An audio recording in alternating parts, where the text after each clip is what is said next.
Be Wealthy and Smart, episode 611.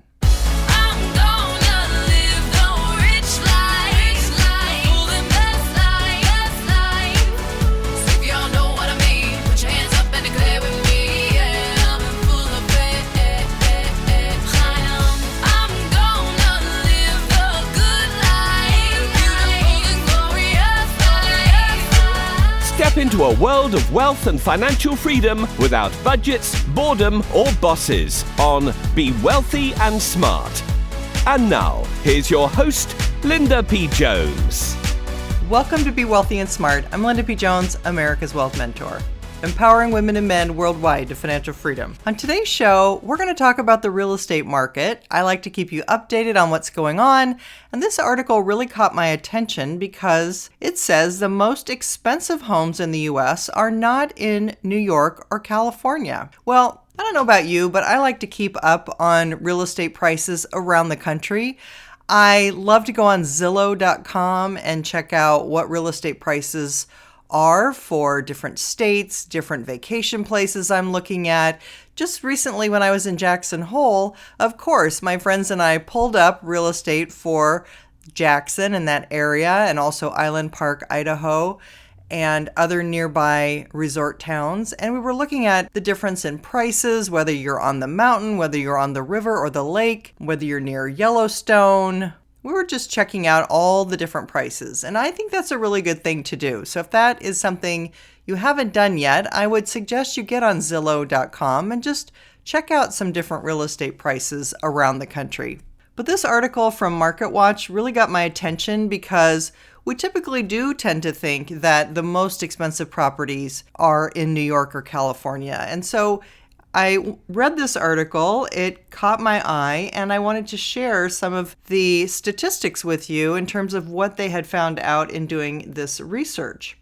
Again, this does come from MarketWatch.com, and it was written by Jacob Passy. And it says, prospective home buyers may want to steer clear of the Bay State, which is Massachusetts, if they don't want their purchase to break the bank. Massachusetts ranked as the most expensive state to buy a home, according to a report from personal finance website Smart Asset. The analysis assessed 48 states and Washington, D.C., based on the following metrics. Delaware and Louisiana were not included due to insufficient data.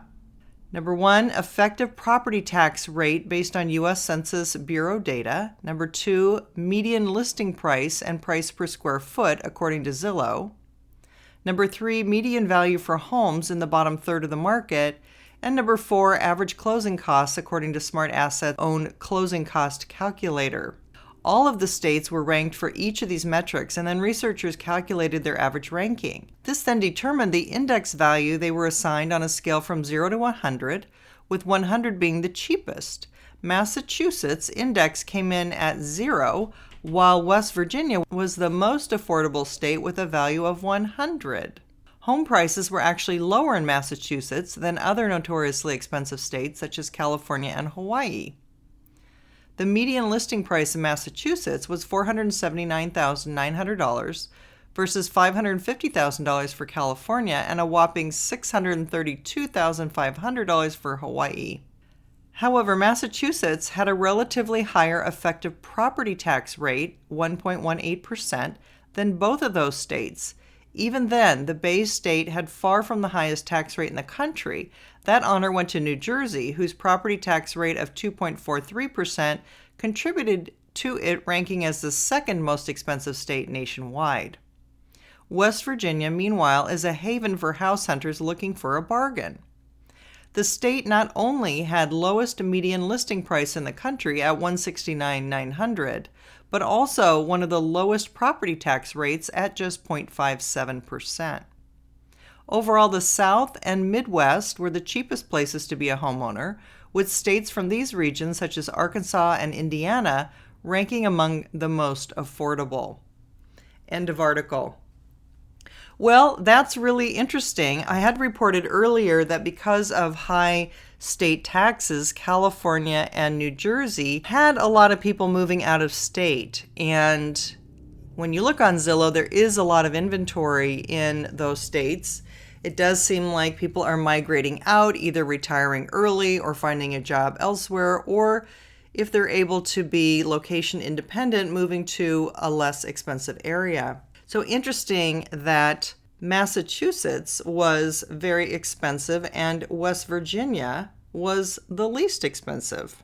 I just wanted to share that information with you. I think it's wise to be up on what's going on around the country, what the trends are, what areas are appreciating, what areas aren't appreciating. As an investor, those are things that you want to stay on top of, be aware of, and just keep yourself educated on. So you can find all of that information here at Be Wealthy and Smart, where I'm going to share it with you.